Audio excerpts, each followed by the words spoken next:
Pregunta que al final del video de la semana anterior dijiste que Dios creó otras cosas después de toda la creación de los primeros capítulos del Génesis. Pero ahí también dice que Él descansó de todas sus obras en el séptimo día. Me explica. Ok. Fíjate que en el principio creó Dios los cielos y la tierra, pero subsecuentemente sigue creando otras cosas. Y entonces, o sea que no todo fue simultáneo. Y esto lo hago en énfasis de que, contrario a lo que propone la teología de la predestinación, que ya todo fue decretado antes de la fundación del mundo, por lo tanto ya todo existía antes de la fundación del mundo. Y no es así, porque lo que el texto nos dice es que Dios fue creando sucesivamente. Descansa en el séptimo día y entendemos que es de esas obras porque Dios sigue creando.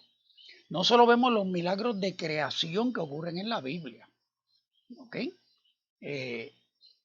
Y entonces yo decía eso porque estaba hablando de la creación del infierno, del castigo.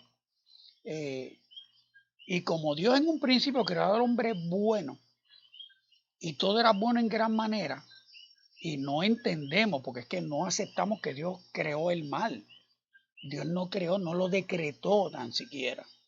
Dios creó la capacidad de que el hombre tomara la decisión de desobedecerle y crear la maldad, crear el pecado. ¿Ve? Porque el hombre, al ser un agente libre, pues crea el pecado. De hecho, Dios le da al hombre la capacidad de no solo de crear el bien y el mal, al decidir moralmente usar su voluntad para elegir hacer el bien y obedecer a Dios, sino que le da la capacidad de elegir hacer el mal y desobedecer a Dios con sus consecuencias. Eso estuvo en las manos del hombre. ¿Okay? Tan es así que la narración, hoy estaba viendo un video al respecto sobre si Dios creó el mal o no. Y entonces decía que cuando Dios confronta a Adán, o sea, ¿qué hiciste? Y a la mujer, ¿qué hiciste? Y a la serpiente, ¿qué hiciste? Y los botó a los tres. ¿Entiendes? Uno le echó la culpa al otro y los botó a los tres. Entonces, pues lo que yo estaba hablando la semana pasada es que si el hombre no había pecado y todo fue bueno en gran manera, pues Dios no había creado ni el infierno ni el castigo por el pecado, porque el pecado del hombre todavía no se había iniciado. Podemos inferir que el infierno fue creado porque fue creado no para el hombre, fue creado para el diablo y sus ángeles, dice Jesús en Mateo, creo que es que lo dice. ¿Okay? O sea que pudiéramos inferir que antes de la caída del hombre, como ya sabemos que Satanás había caído y todos los ángeles que caen con Satanás, pues probablemente ya el infierno está preparado. Ahora, que el hombre fuera a ocupar ese lugar, pues todavía no había ocurrido. ¿Ve? Entonces, el hombre una vez peca, entonces el hombre también queda candidato a ir a ese lugar. Porque en la presencia de Dios el pecador no va. La maldad no puede existir en la presencia de Dios. Y entonces Dios, como tú no quieres estar con Dios, pues Dios te va a poner en lo que queda. Y lo que queda es ese lugar que es un tormento. Pero no es que el fuego te está atormentando porque no te está quemando. Porque es eterno. Tú vas a ser eterno en el infierno. Vas a ser inmortal en el infierno. Y sencillamente es un lugar de tormento porque allí te diste cuenta, en el infierno te vas a dar cuenta que tu finalidad, tu propósito en este mundo era reunirte con el Creador, reconciliarte con el Creador. Y que el Creador mandó a Cristo a reconciliar al mundo con Él. Y como tú no aceptaste reconciliarte con Dios, pues sencillamente Dios te va a poner donde no va a estar el Creador. Ese va a ser el tormento. Eso yo le digo el aburrimiento total.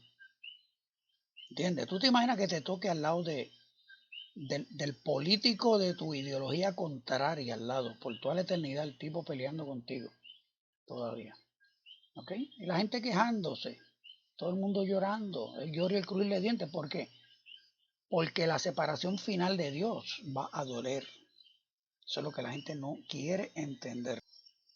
A eso yo me estaba refiriendo la semana pasada cuando hablé de que Dios creó unas cosas después. Que es que Dios creó varias cosas después. Pero esto lo inferimos cuando suelen estas preguntas y estas discusiones. No es que el texto dice que Dios dejó cosas sin crear. No. Es que vemos a Dios creando. ¿Ves? Siguen apareciendo cosas que Dios hace en la Biblia. Y pues, cuando aparecen en el tiempo son creación. ¿Sí? Fíjate que el hombre tiene la capacidad de crear. Nuestros hijos no existían, contrario a la doctrina de los mormones y a todas estas doctrinas paganas que hablan de la preexistencia de las almas, incluyendo la reencarnación. No. Cuando nosotros creamos con nuestras esposas una nueva criatura, cuando un espermatozoide y un óvulo se unen, ahí comenzó algo que no existía. Es una creación. ¿Ves? Y esa capacidad Dios se la dio al hombre. Piénsenlo. Cada hijo nuestro, cada criatura es algo, una nueva creación. Por eso hay que celebrar cada vida. Por eso hay que celebrar y proteger cada vida. Por eso hay que darle dignidad a cada vida. ¿Ves? Por eso es que nos oponemos al aborto, en principio. Porque está destruyendo algo nuevo, algo único en el tiempo que no va a volver a acontecer. Y es cada criatura. ¿Sí? Pero bueno, vas al contexto en donde dije eso, pues entonces entiendes lo que quise decir. Hoy estoy añadiendo en particular que sí podemos inferir que el infierno en particular ya había sido creado desde que el diablo cayó. ¿Ve? Y lo que detallo hoy es que entonces lo que es nuevo, lo que va a surgir nuevo es que el hombre una vez decide caer, entonces es candidato, certifica, se ganó su ticket para ir a ese lugar llamado el Seol en el Viejo Testamento, el Hades en el Nuevo Testamento y el infierno en tiempos modernos. Así que más o menos espero haberte contestado la pregunta.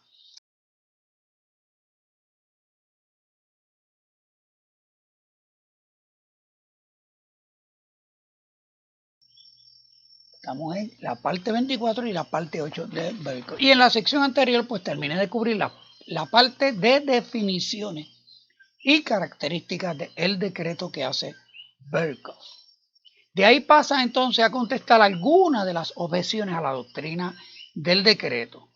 Recuerden lo que he dicho antes, las doctrinas no existen porque sean ciertas. Existen porque alguien las cree o las estudia. ¿Okay? O sea, que de la Reforma para acá tenemos toda esta teología de la predestinación con el decreto y sus consecuencias, porque el problema son las consecuencias de esta doctrina. Pues eso no es porque sea cierto. Hay gente que las tienen por ciertas porque eso es lo que aprendieron, fueron al seminario, un seminario de corte reformado, y reciben esta doctrina de la predestinación y la creen y la defienden. Dependen de eso los que la creen porque es su seguridad de salvación, porque como he dicho antes, son los que necesitan una doctrina de seguridad de salvación, porque a mí no me hace falta. A mí no se me hubiera ocurrido inventar una doctrina de seguridad de salvación. Nunca la leí en la Biblia, ¿entiendes? Yo vengo a descubrir eso ya en los 80, cuando vienen todos estos movimientos nuevos de prosperidad, el movimiento del reino, el movimiento de la restauración, las águilas que entraron a la catacumba en particular. Tú sabes, cuando vemos toda esta corriente, es que de momento hay algo que se llama salvo siempre salvo, y entonces la predestinación para salvación. Y entonces, hasta ese entonces a mí no se me hubiera ocurrido ver, es que no lo vi, me leí la Biblia tapa a tapa montones de veces. Yo me leí el Nuevo Testamento cada 3 semanas mientras estaba estudiando en la high y en la UPI. ¿Ok? Y entonces, no lo vi, casi nadie lo ve. sea, la mayoría de la gente en el mundo se convierte a Cristo porque tiene una experiencia de conversión, son llenos del Espíritu Santo, Dios los usa en milagros y prodigios y ganando almas para el Señor. Y esa gente no necesita una seguridad de salvación, no se les ocurre. Tú tienes que exponerte a esta teología de la predestinación y a estos distintos conceptos contenidos en esta doctrina para tú empezar a creerla y encontrarle alguna ventaja. ¿Ok? Y lamentablemente en este momento donde el evangelio, el sector evangélico ha desarrollado un déficit tienen un déficit de atención espiritual, pero tienen un déficit de discipulado y no le enseñan a la gente a desarrollar el discipulado en sus vidas, no le enseñan a las personas a establecer que la esencia, la realidad de ese discipulado es una relación directa con el Señor. Fíjate que la promesa más importante para mí que hace Jesús es: yo estoy con ustedes todos los días hasta el fin del mundo. Si esa fuera la única promesa en el Nuevo Testamento, pues con eso yo me conformo. Con eso yo me conformo.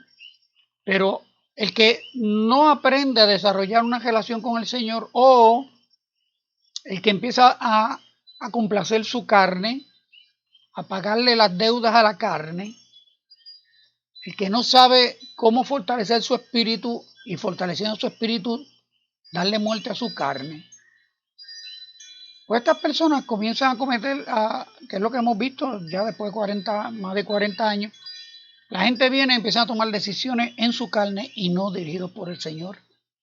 La gente empieza a tomar decisiones conforme a sus deseos temporales, no necesariamente deseos pecaminosos, pero están dándole prioridad a las cosas temporales de esta vida y no a las cosas eternas.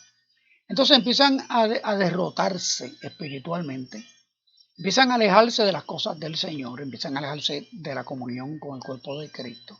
El diablo empieza a batearlo a diestra y siniestra. El diablo empieza a escucharle el piso, el diablo empieza a tirarle cascaritas, empiezan a reventarse. Y se levantan, el diablo le tira otra cascarita y se revientan. Y entonces, de momento, pues ellos dicen: diantre, pues entonces, ¿sabes? Yo nunca voy a poder perseverar. Yo no voy a poder ser fiel hasta la muerte, porque mira, miren el lío que yo me metí ahora mismo. Tú sabes. Entonces viene una oferta de gracia irresistible, viene una oferta de salvo siempre salvo, como respuesta a tu incapacidad para bregar con tu propia carne. Vienen estas doctrinas como respuesta a tu incapacidad de negarte a ti mismo, tomar tu cruz y seguir a Jesús. Vienen estas doctrinas como respuesta a tu incapacidad de entender que el pecado es parte de tu vida, la carne es parte de nuestras vidas, y sencillamente eso lo resolvió Cristo en la cruz del Calvario con un solo sacrificio. Y eso no te saca, no te descarta, a menos que tú quieras vivir en eso. A menos que tú quieras vivir para la carne. Los que viven para la carne, dice en Romanos capítulo 8, de la carne heredarán muerte y corrupción. Pero si tú decides vivir en el Espíritu, ¿verdad? Que es lo que dice Romanos capítulo 8, léetelo 10 veces cogida del capítulo 8. Pues tú te das cuenta entonces: espérate, yo lo que voy a hacer es que voy a vivir en el Espíritu. Vivir en el Espíritu no es que no vas a pecar. Vivir en el Espíritu no es la perfección cristiana que predicaba Juan Wesley. Tú sabes. Juan Wesley decía que hay un nivel de perfección que no eres ni tentado. Bueno, no sé por qué hasta Jesús fue tentado. Pero bueno, hay gente que dice que llega a ese estado. O sea, yo tuve una etapa en mi vida que yo estaba en un embolle brutal que yo no recuerdo haber tenido ningún tipo de tentación, ni de practicar ningún tipo de pecado, ni atender mi carne en nada. Pero hubo otra época en mi vida donde yo estaba apartado en el mundo, recogiendo prostitutas en la 18. Hello. ¿Entiendes? Pero entonces, cuando yo me reconcilio con el Señor, entonces yo entiendo que lo único que me va a mantener seguro de mi relación con el Señor es una relación con mi Señor. O sea, para yo tener una seguridad en mi matrimonio, yo no necesito una doctrina, adoptar un grupo de reglas que me aseguren, me garanticen que mi matrimonio va a funcionar. No. La relación en el matrimonio es la seguridad.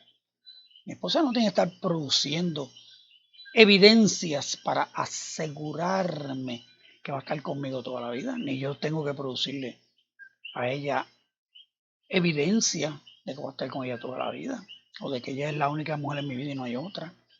¿Entiendes? Es que la relación es la seguridad, y así no pasa con el Señor. Pero bueno, volviendo aquí a Berkhof y a la predestinación, el problema es, les doy esa arenga para que entiendan por qué me refiero a estas personas como los que necesitan creer en la predestinación. Entonces, Berkhof nos ha venido justificando el por qué el decreto es tan necesario para explicar y entender la predestinación. Y entender a Dios. Porque para esta gente, sin esta doctrina del decreto, ni les hace sentido la predestinación, ni tan siquiera pueden entender el carácter de Dios. De hecho, ellos van a definir la soberanía de Dios y la gracia de Dios de manera muy distinta a como nosotros la definimos. ¿Ok? Entonces, recuerden que anteriormente el decreto es introducido para explicar la tensión inevitable que existe entre la presencia de Dios y la libertad de las criaturas. Abro la cita del mismo Berkhof. Dios ha decretado todas las cosas y las ha decretado con sus causas y condiciones para que acontezcan en el orden exacto en que tienen que acontecer, y su presciencia de las cosas futuras y también de los eventos contingentes descansa sobre su decreto. Cierro la cita de Berkhof. En la parte 18 expliqué cómo él llega a esta declaración y cómo el decreto solo le resuelve a él los problemas que surgen de su sistema. O sea, ellos son los que se buscan el lío por tratar de explicar la presencia de Dios, dando por sentado que el futuro y el destino existen. Entonces, en esta sección de Berkhof, al contestar las objeciones, solo vuelve a usar los mismos argumentos que ya vimos. Veamos. La primera objeción que él va a tocar es que el decreto es inconsistente con la libertad moral del hombre. ¿Verdad? Eso es lo que nosotros alegamos. Si hay decreto, si hay destino, porque eso es, o sea, decreto como lo describen especialmente la teología reformada y los calvinistas. Eso es destino, es fatalismo, es determinismo. ¿Ok? Pues eso choca con que el hombre sea una criatura libre. ¿Ok? Abro la cita de Berkhof contestando esta objeción.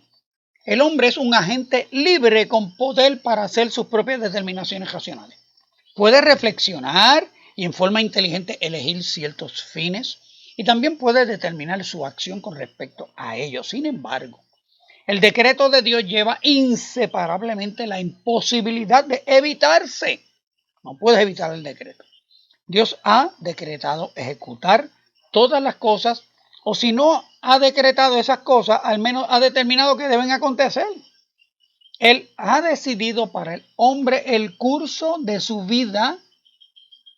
En respuesta a esta objeción, puede decirse que la Biblia ciertamente no concuerda con la suposición de que el decreto divino es inconsistente con la libre agencia del hombre. Ella revela claramente, la Biblia, que Dios ha decretado los actos libres del hombre, pero también que los actores, a pesar de eso, son libres y por tanto responsables de sus actos. Génesis 50, 19 y 20, Hechos 2, 23 y Hechos 4, 27 y 28. Fue determinado que los judíos crucificaran a Jesús y sin embargo fueron perfectamente libres en el curso de su inicua acción y fueron tenidos por responsables de este crimen. No hay ni una sola indicación en la Biblia de que los escritores inspirados se den cuenta de una contradicción en relación con estos asuntos. Nunca hacen el intento de armonizar el decreto de Dios con la libertad del hombre.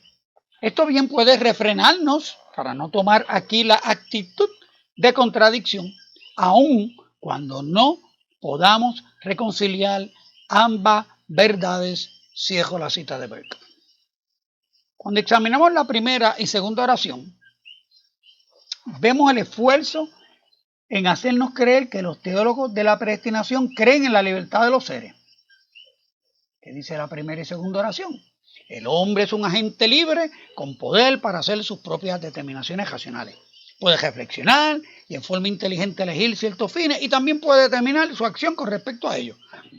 Ok, esa es la primera y segunda oración. Ya les expliqué que según la definición de libertad que ellos construyen, es que se le puede llamar libertad a la ejecución única y exclusiva de una sola acción que Dios tuvo que decretar desde la eternidad para preconocerla y la tuvo que decretar para asegurar que ocurriera, no fuera que esa criatura libre le fuera a dañar el plan decretado y la soberanía de Dios quedara en ridículo ante las demás criaturas. O sea, como ellos definen libertad, lo hemos venido viendo desde Agustín, es que como el hombre es el que ejecuta la acción y no Dios, pues ahí se demuestra que el hombre es libre. Y yo le vengo diciendo desde Agustín que eso es un disparate. Vimos que lo más persuasivo para que aceptemos esa definición de libertad es que se establece que quien ejecuta la acción no solo es responsable de la acción asegurada por el decreto que ocurriera, sino que es libre para ejecutarla.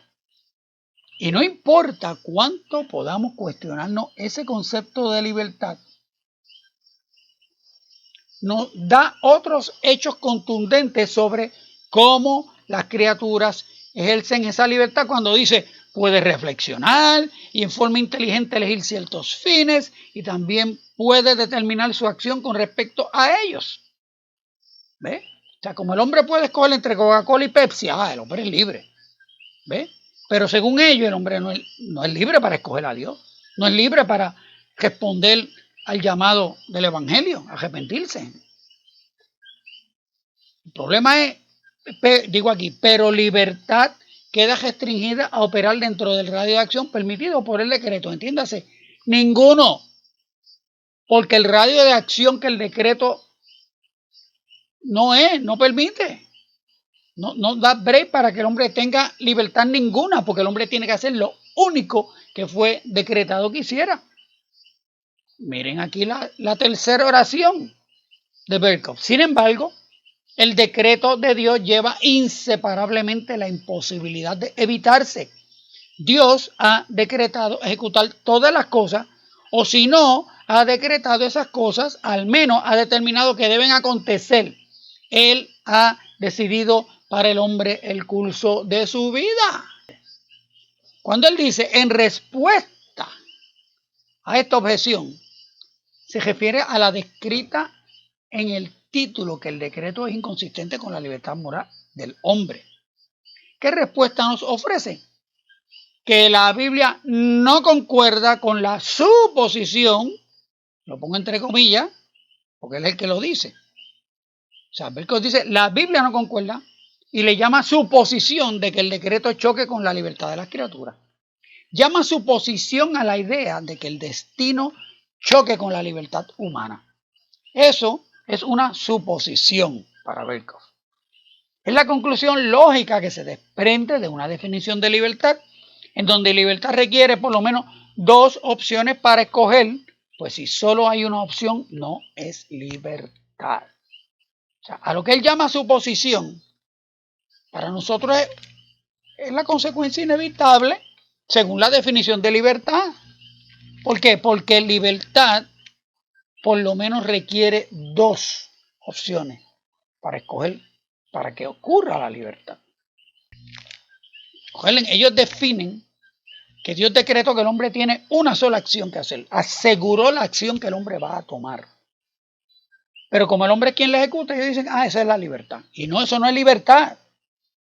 En ningún idioma eso es libertad. Donde único eso es libertad es en el sistema de la teología de la predestinación. Como en la mente de los teólogos de la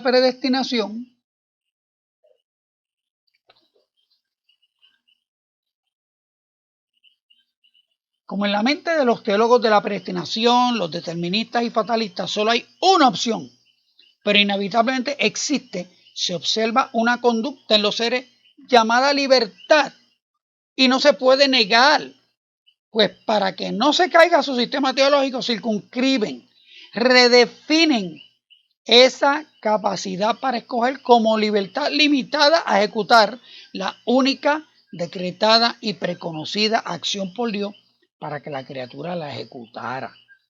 Por eso, para ellos es una suposición, porque no existen dos opciones, solo la apariencia de que la criatura escoge. ¿Entiendes? O sea, el problema de esta gente es cuando ellos leen la Biblia, el que acepta esta teología de la predestinación, cuando lee la Biblia dice, el hombre hizo, o el hombre creyó, o Dios manda a todos los hombres a creer. Pues eso no es lo que dice, eso no es lo que hay que entender. Lo que hay que entender es que Dios decretó que creyeran. Dios decretó que hiciera. Dios decretó que Adán se comiera la fruta.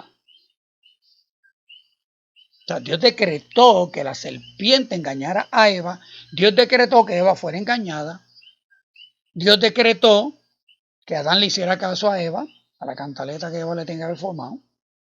Y Dios decretó que Adán comiera. El texto no lo dice, la narración no lo dice. Pero el sistema, lo que yo llamo aquí la predestinéutica, o sea, dice que eso es lo que hay que entender de ahí del texto. ¿Ves? No lo vas a ver en el texto, no se te ocurre, el texto no te lo sugiere. No te creas ni la más mínima sospecha. Pero si ya tú tienes en tu mente esta idea del decreto, ok, ya yo entiendo. O sea, Dios decretó que la serpiente engañara a Eva. Así de sencillo. Pero entonces, como Adán escogió comer la fruta, ¿entiendes? Bueno, pues sí, porque en realidad tú y yo pensamos que él tenía la opción de no comérsela, pero cuando aceptamos el decreto, Adán no tenía opción, se tenía que comer la fruta. ¿Ves? Ese es el problema. Ese es el problema. Entonces, porque para nosotros hay una contradicción entre que, o sea, ¿cómo es posible que Dios ordene, decrete que el hombre caiga, que el hombre peque, que el hombre le desobedezca? Y a eso le llamamos libertad. ¿Ves? Pues si eso yo le llamo que es una contradicción, no, dice el verbo aquí que eso es una suposición. ¿Okay? Entonces, nos da dos ejemplos de cómo la Biblia no solo no concuerda con la suposición, sino que revela, y abro la cita de Berkhoff, revela claramente que Dios ha decretado los actos libres del hombre, pero también que los actores, a pesar de eso, son libres y por tanto responsables de sus actos. Cierro la cita de Berkhoff. O sea que como el hombre es quien ejecuta, que eso lo discutían en la sección anterior en detalle, el hombre es el que es responsable. Pues como Dios no es el que hace la acción, es el hombre pues quien la hace, aunque lo hizo robóticamente, porque Dios le ordenó que lo hiciera, porque Dios aseguró la acción con su decreto, como quiera, como el hombre ejecuta, eso es la libertad, él es el responsable.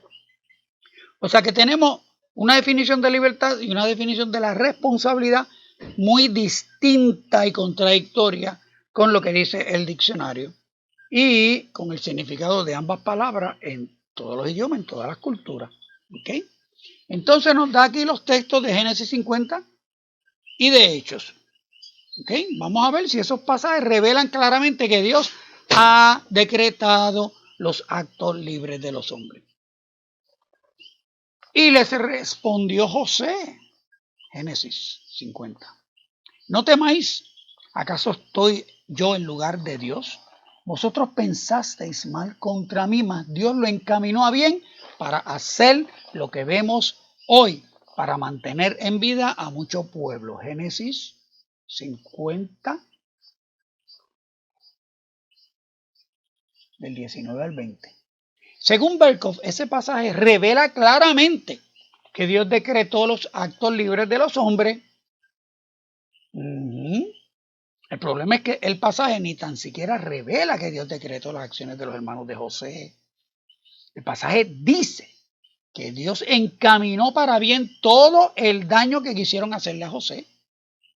Y lo que revela el pasaje, que no está en el texto ni en el contexto, es que la intervención de Dios fue para preservar la descendencia de Jacob y cumplir la promesa hecha a Abraham de que su descendencia morará en tierra ajena y será esclava allí y será oprimida 400 años, Génesis 15:13. En ningún sitio del Génesis dice que Dios obligó a los hermanos de José a venderlo para hacer cumplir la profecía que le hizo a Abraham. A estos creyentes del destino no se les ocurre pensar que Dios no necesitaba el odio de los hermanos contra José para llevar la familia de Jacob a Egipto. El hambre pudo haber sido suficiente para hacer que Jacob y su familia descendieran a Egipto.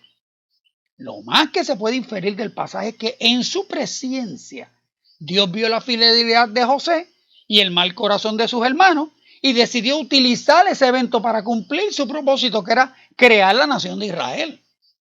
Lo menos que podemos inferir del pasaje es que Dios quiere revelarnos en el que todo ocurre porque Él lo ha decretado. Eso es lo menos que podemos inferir del pasaje. Que Dios quiere revelarnos en ese pasaje el que todo lo que ocurre es porque Él lo ha decretado. Vamos a los pasajes de Hechos.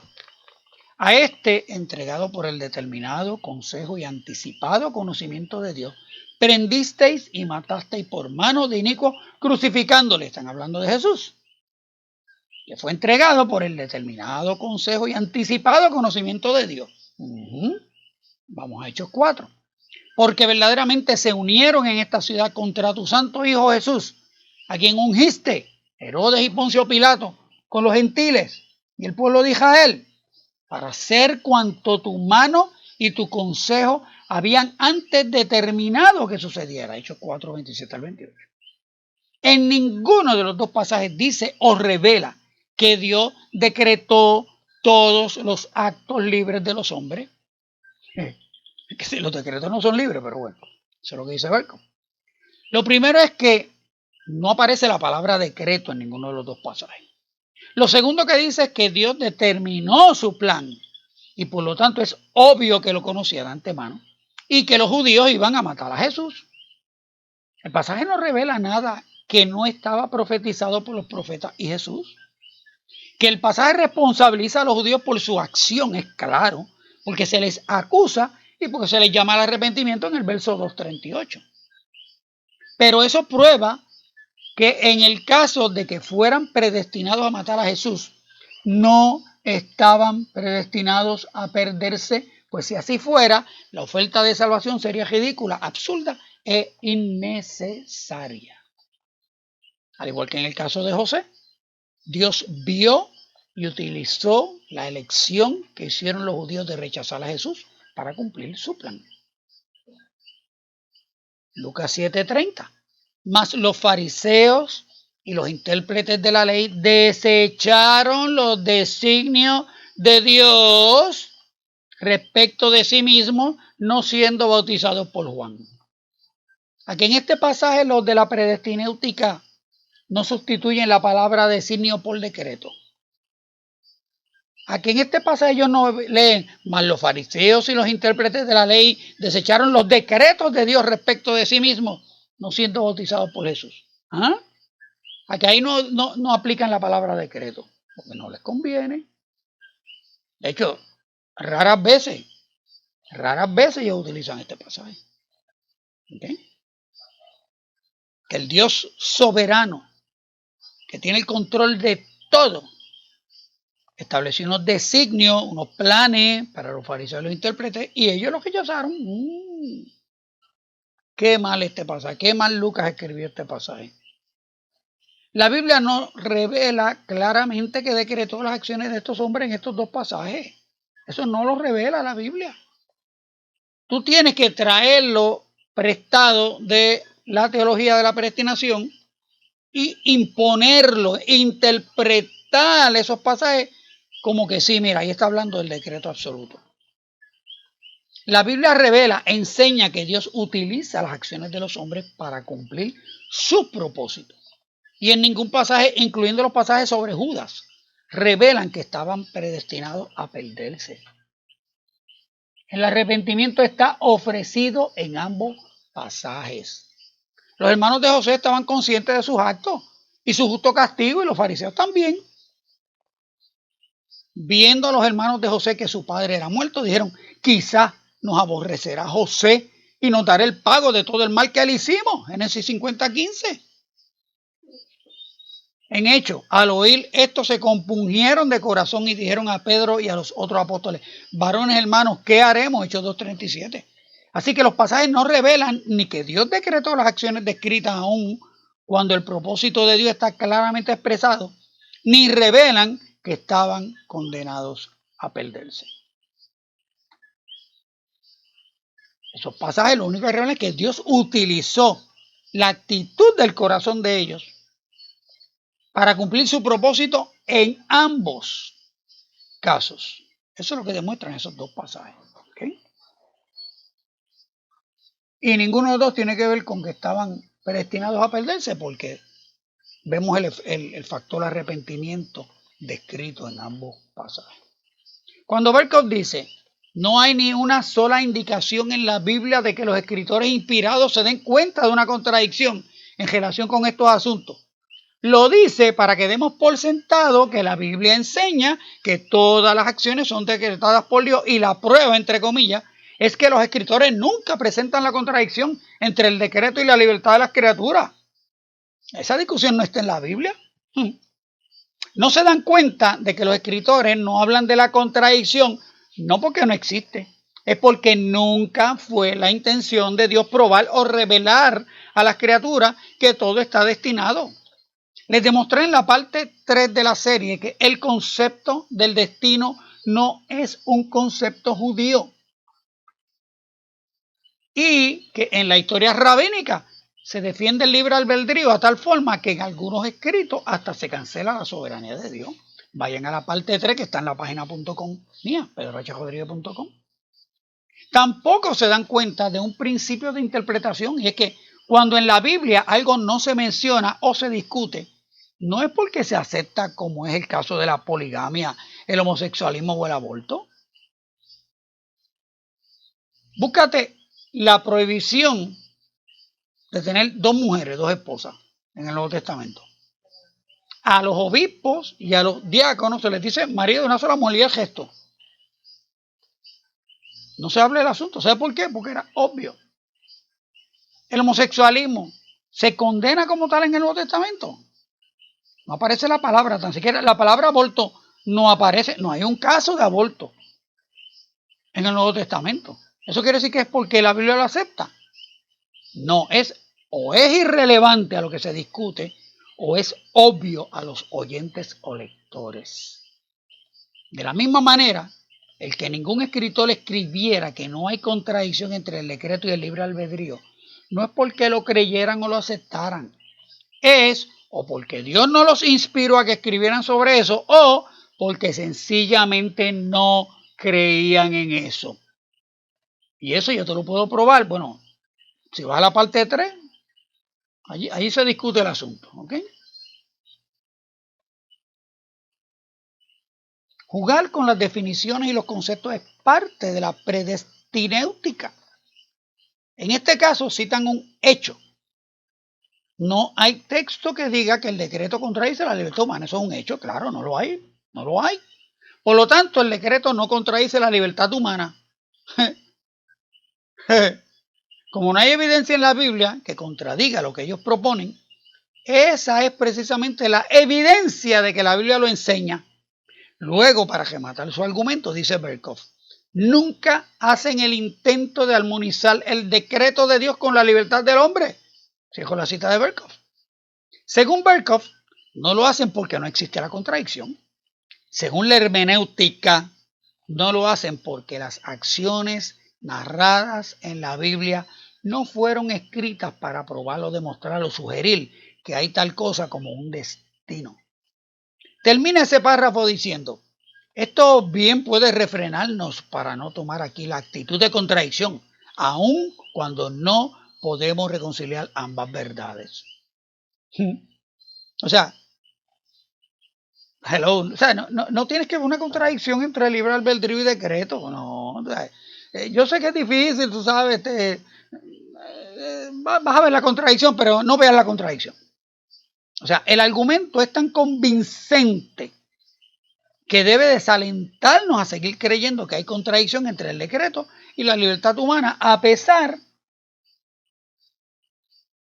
de que ambos conceptos inevitablemente se contradicen.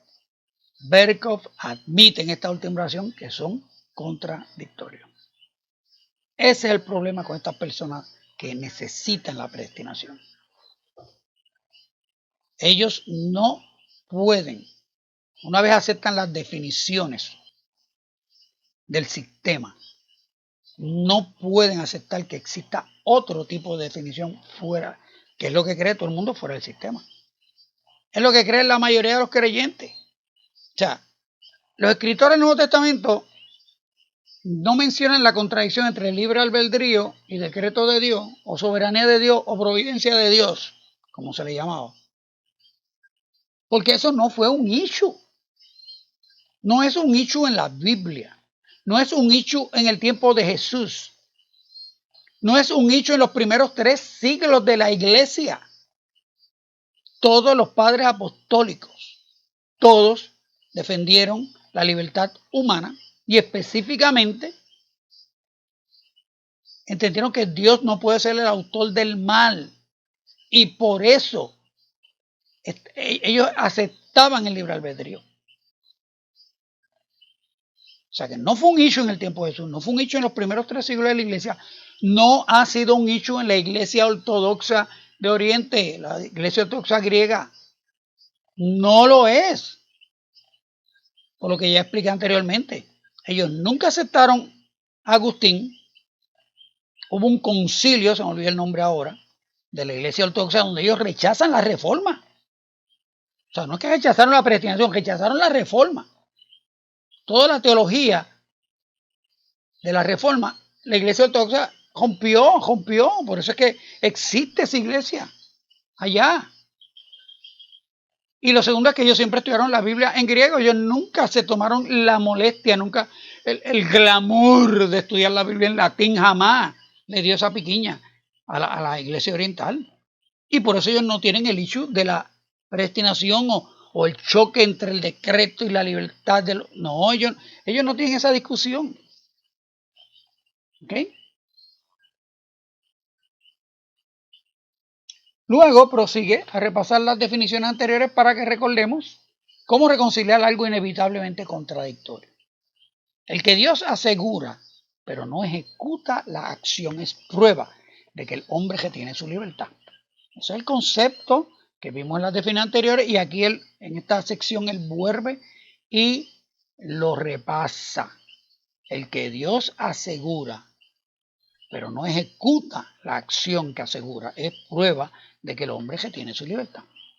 Que aunque todas las acciones en realidad están determinadas por leyes y son reacciones a determinados estímulos, el conductivismo de Skinner, los que estuvieron en psicología,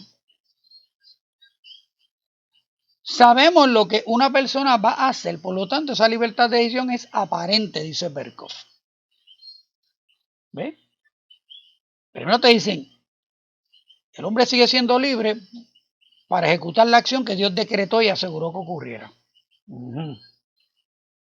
Pero como quiera, como las acciones del hombre, ¿verdad? Como ellos lo ven, es como lo definió Skinner en su teoría del conductivismo, pues sabemos que es lo que una persona va a hacer, porque El hombre es sus circunstancias, Ortega y Gasset. ¿Ve? No. Entonces, esa aparente libertad, ¿verdad? Esa decisión entre Coca-Cola y Pepsi, eso es aparente, esa libertad, según esta gente. ¿Qué dice Berkov? Abro la cita de Berkov. Pero ahora ya generalmente se reconoce que tal libertad de la voluntad es una ficción psicológica. Esta libertad tiene también sus leyes y a medida que las conozcamos mejor, estaremos más seguros de lo que un agente libre hará bajo determinadas circunstancias. Dios mismo ha establecido estas leyes.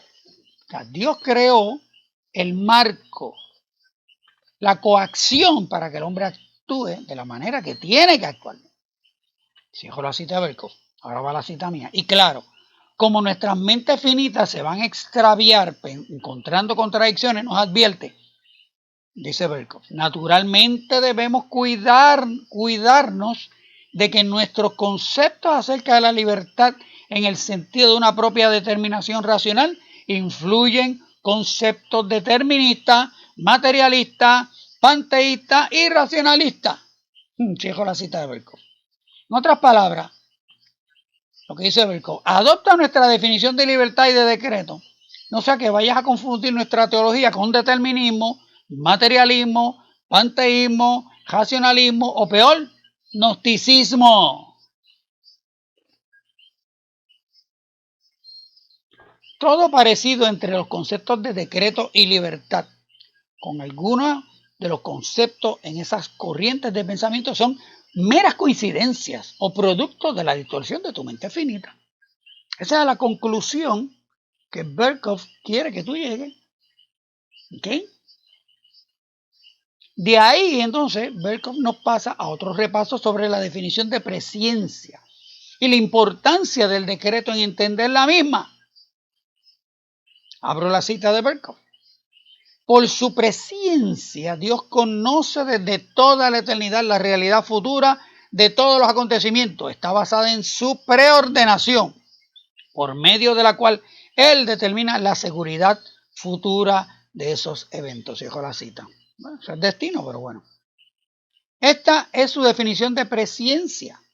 Dios preconoce porque decretó. Si Dios no asegura los acontecimientos, no los puede conocer.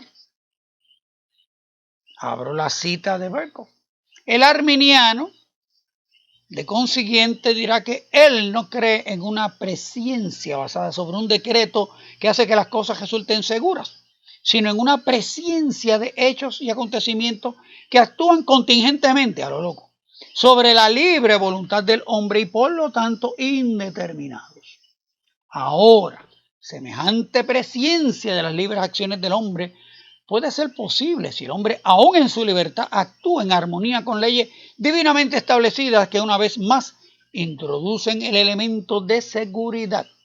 Pero parecería imposible conocer de antemano los eventos que dependen enteramente de la decisión casual de una voluntad sin principio, que puede en cualquier momento volverse en diferentes direcciones, sin considerar el estado del alma, ni las condiciones existentes, ni los motivos que se presentan en la mente.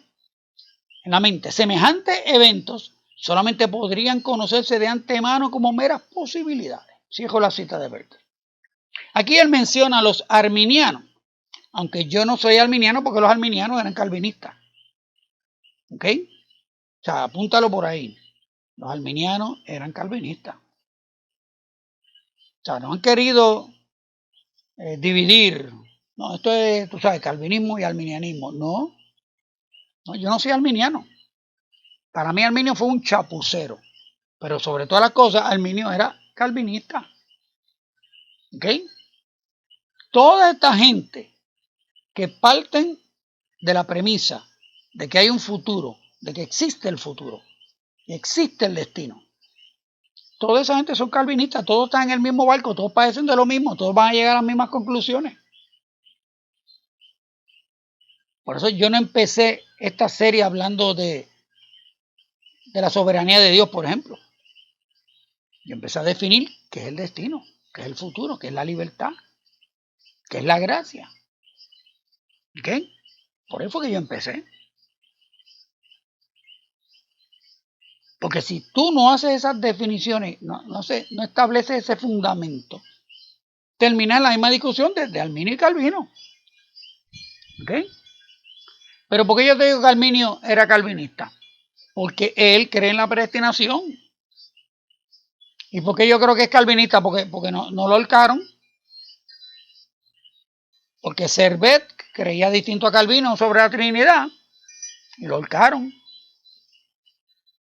Porque tú no podías contradecirle en estos estados calvinistas, tú no podías llevarle la contraria a la iglesia. Porque la iglesia donde se estableció, tomó el control del gobierno, era tan terrible, tan opresiva, tan dominante como era la Inquisición en España. ¿Okay? Pero bueno, eso es aparte. Pues él menciona a los arminianos, aunque yo no soy arminiano, sí concuerdo con que las acciones de los seres son libres para escoger entre todas las posibilidades. Y eso ni limita la soberanía de Dios, ni limita su preconocimiento de los acontecimientos. Por eso lo expliqué todo en la parte 2. Pero aquí vemos cómo el Dios de Berkov no es capaz de conocer todas las posibles acciones a la vez en el tiempo, sino solo aquellas que asegura que ocurran. Dice Berkov, abro la cita, semejante presencia de las acciones, de las libres acciones del hombre, puede ser posible si el hombre, aún en su libertad, actúa en armonía con leyes divinamente establecidas que una vez más introducen el elemento de seguridad. Semejantes eventos solamente podrían conocerse de antemano como meras posibilidades. En otras palabras, si las acciones son indeterminadas, Dios no las puede conocer solo como meras posibilidades. Aquí Berkov peca de un antropoformismo antibíblico.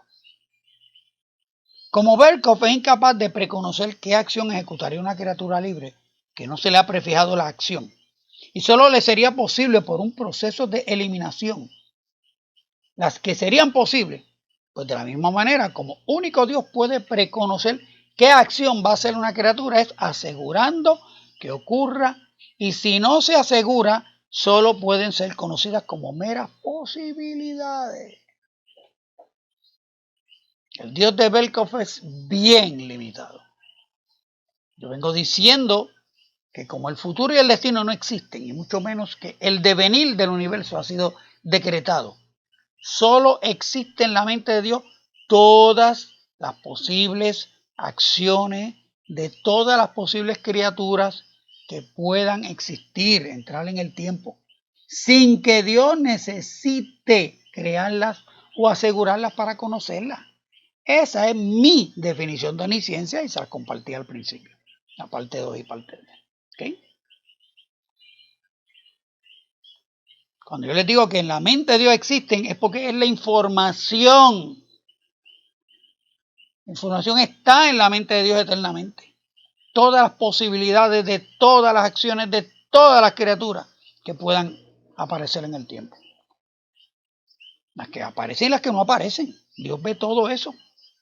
Cuando Berkov termina diciendo que semejantes eventos solo podrían conocerse de antemano como meras posibilidades, es porque en su sistema ya dividió eventos decretados o asegurados de eventos posibles no decretados.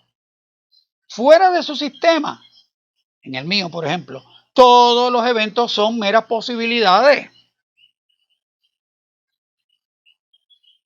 Fuera de su sistema, y entiéndase relatos bíblicos, Dios ha asegurado un plan y unos acontecimientos en ese plan. Los demás eventos fuera de ese plan son todos posibles, todos preconocidos y a la vez. Ninguno imprescindible para que se cumpla el plan de Dios. Lo que Dios ha asegurado para que su plan se cumpla. Solo le resta a los eventos no asegurados la probabilidad o posibilidad de que impidan o estorben su propósito. Para nada les resta la posibilidad de que ocurran. Todos tienen la misma oportunidad de ocurrir dentro del marco de tiempo necesario para que ocurran y siempre y cuando no estorben el plan que Dios tiene. Y eso es lo que tú vas a ver en la narración. Ejemplo de esto lo vemos en todo lo que hizo el pueblo de Israel para impedir que el Mesías no viniera. Vemos al diablo, y no a Dios, incitando al pueblo a rebelarse contra Dios para provocar que Dios los destruyera y así no viniera Jesús. Sin embargo, siempre hubo un remanente. Vemos el caso de Conías, el rey Joaquín, en Jeremías 22:30, cuando se interrumpe la línea de descendencia de los reyes de Judá, y eso impediría que Jesús pudiera ocupar el trono de David. Dios no impidió que el pecado de los reyes de Judá llegara al extremo que Dios mismo tuviera que cortar la descendencia de Conías, ¿okay? Que es el Joaquín de Reyes y Crónicas. ¿Okay? O sea, ¿por qué les traigo esto? Porque una vez el diablo sabe que Dios tiene un pueblo para sí, ¿okay? Dios dejó todas las naciones debajo de todos los demás dioses que se revelaron, ¿verdad? Okay. Eso es un estudio aparte. Pero Dios dijo que mi porción es Israel. ¿Okay? Y en este pueblo yo voy a bendecir y voy a rescatar la humanidad. Por aquí viene el Mesías, ¿verdad? Mi escogido que yo voy a enviar, me voy a encarnar para ir a rescatar la humanidad. ¿Ok? Entonces, de que el diablo se entera de eso, entonces quiere destruir Israel. Entonces Dios promete a David un descendiente tuyo, el que va a ser mi casa. Refiriéndose a la iglesia. Un descendiente tuyo va a ser mi casa. Entonces el diablo dijo, pues espérate, hay que cortar esa descendencia. Y empezó a corromper los reyes de Israel desde Salomón mismo. O sea, Dios, pero ven acá, ¿no? No era el templo de Salomón lo que... Salomón no fue el que cumplió esa profecía, no. El templo que construyó Salomón fue el templo que construyó Salomón. No es el templo que Dios le prometió a David. Por eso siempre que Dios le habla a Salomón, le dice, en cuanto a esta casa que tú construyes, búsquenlo. La casa con un reinado, un templo donde Dios iba a venir a habitar permanentemente, era la iglesia. Era un descendiente de David. Pues ¿qué ocurre? Satanás viene y empieza a corromper desde Salomón toda la dinastía de los reyes de Israel. Hasta que llegue el momento de Conías, y miren lo que dice Jeremías 22:30. Así ha dicho Jehová, escribir lo que sucederá a este hombre privado de descendencia, hombre a quien nada próspero sucederá en todos los días de su vida, porque ninguno de su descendencia logrará sentarse sobre el trono de David ni reinar sobre Judá. Según esto, se interrumpió el plan de Dios de sentar a Jesús como un descendiente de David en su trono. Por eso, aunque vemos en Mateo 1 que Jesús era de la línea de los reyes de Judá por José, quedaba eliminado por la maldición de Jeremías 22:30. Sin embargo, en Lucas 3, del 23 al 38, se demuestra que Jesús sí tenía derecho al trono de David por la línea de Natán, hijo de David. Aunque ahí dice que José era el hijo de Elí, significa que era yerno al casarse con María, que era la hija de Elí. La mujer perdía su identidad en la genealogía. José queda como hijo legal de Elí al casarse con María. Por eso aquí dice que es hijo de Elí, pero allá dice que fue engendrado por Matías, creo que es en Mateo. ¿Okay? O sea, es distinto, hijo de a ser engendrado por. ¿Okay? La mujer perdía su identidad en la genealogía y así José quedaba como hijo legal de Elí al casarse con María. Así vemos cómo, aunque los eventos no asegurados por Dios interrumpieron el plan de Dios, no impidieron el plan de Dios. Lo interrumpieron, pero no lo impidieron. Eusebio, en su historia de la iglesia, da otra explicación para armonizar las dos genealogías de Jesús. Yo usé la explicación que da Dake's Bible. A pesar de las diferencias, ambas trazan la línea desde Jesús hasta David, que es lo más importante. ¿Okay? Así que, como podemos ver, en la Biblia, Dios tiene un plan. Desde Génesis a Apocalipsis, hay todo un plan que se va desarrollando se va revelando, se va construyendo, se le van añadiendo piezas a través de toda la Biblia. Y vemos el diablo, los agentes libres, todo lo que hacen para dañar, impedir el plan de Dios. Pero la soberanía de Dios no se basa en que Dios controla cada electrón en el universo. No es así. Eso no es lo que enseña la Biblia. Lo que la Biblia enseña es que a pesar de toda la rebelión de todos los seres, el plan de Dios, Dios se sale con la suya.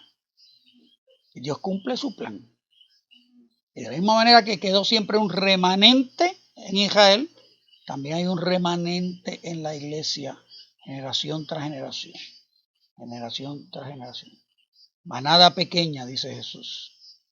¿Okay? Entonces, ¿qué ocurre? Eso es lo que nosotros vemos en la Biblia. Y hemos estado viendo desde las últimas 4 secciones cómo los supuestos textos que corroboran esa soberanía absoluta, ese control absoluto, ese decreto absoluto para asegurar el acontecimiento de todo, esos textos no dicen eso. Esos textos lo que confirman es lo que le dije ahorita. Dios en su soberanía, moviendo su plan, cumpliendo su plan, completando su plan, a pesar de todos los ataques y todas las interrupciones que los seres libres en su pecado tratan de hacer para impedir que se cumpla el plan de Dios. ¿Okay? Así que ahí lo dejamos por hoy. Pues gracias a los hermanos que siempre envían su ofrendita. Recuerden enviarla a HC03 Box 8156, Canóvana, Puerto Rico 00729. Y si no, pues donan por la página pedrohrodriguez.com. Y ya mañana van a subir creo que un par de secciones más a la página.com, las 6, las 7 y creo que las 8. Oren por eso. Y entonces pues pueden donar por la página.com o pueden ir directo a mi cuenta de PayPal, Pedro Raya Hipólito con H, @hotmail.com, y ahí pues me envían su ayudita. Así que gracias por permitirme enseñarles desde la comodidad de mi casa hasta la comodidad de sus hogares, y poder compartir todas estas ideas, y ¿verdad? Si con esto yo puedo bendecirlo, pues es mi recompensa, ¿okay? Porque esto era una idea que yo tenía hace muchos años y por fin me lancé a organizar todo este pensamiento, cuestionándome la predestinación. Y así estamos, aquí estamos, ¿ok? Así que vamos a dejarle una